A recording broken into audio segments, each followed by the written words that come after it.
Chapter 3. Finding Your Best Self. The next day, Lacey rolled over and opened her eyes. She stared at the red numbers on her clock, which were blurry with sleep. She was tired after another night of the same weird dream, the look-alike staring at her with glowing eyes. Then the time came into focus. It read 12:15. Lacey yelped. The tired zapped out of her as she leaped from bed. Why didn't Pops wake me up? Why didn't Pops wake me up? Or he left for work, she wondered. She had already missed half the school day. Now she was about to be late for math of all classes. They had a test today. She needed to do well on it because of the 0 from the copied homework. Lacey threw on some clothes and sprinted downstairs. Her dad's had left a note on the counter telling her to keep being awesome. She groaned. Missing a test is not awesome, she thought, but neither is not waking up your daughter. Lacey burst out of the house and ran the whole way to Ravens Pass Middle School.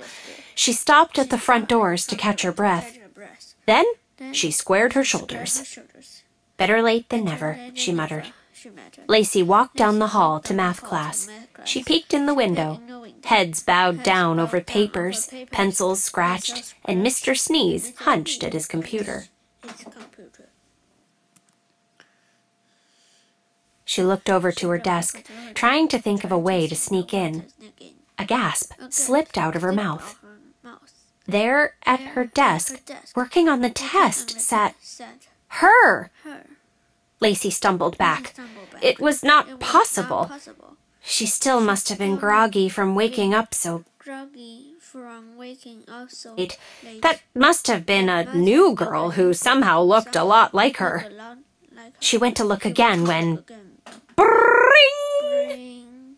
The bell rang, and students filled the hall. Lacey tried to push against the crowd, but too many people swarmed around her. She jumped and caught a glimpse of her own brown hair. Gritting her teeth, Lacey barreled forward. People yelled as she used her elbows to push them out of the way, but Lacey didn't care. The crowd began to thin as students went to their classes. Soon, Lacey had a clear view of the girl who had been sitting at her desk. The girl was reaching for the classroom door. It was Lacey's next class. Hey! Lacey yelled down the nearly empty hall.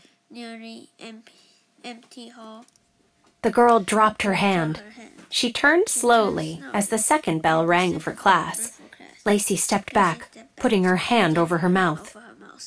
There, not even 20 feet away, stood someone who looked exactly like her, in every single way.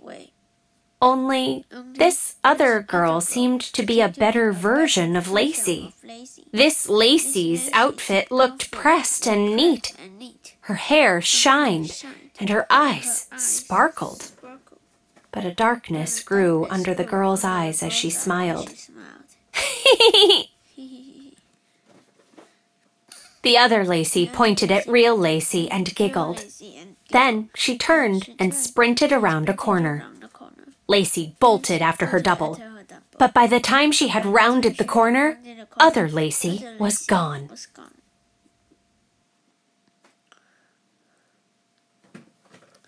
Chapter 4. Forest Friends. The hairs on the back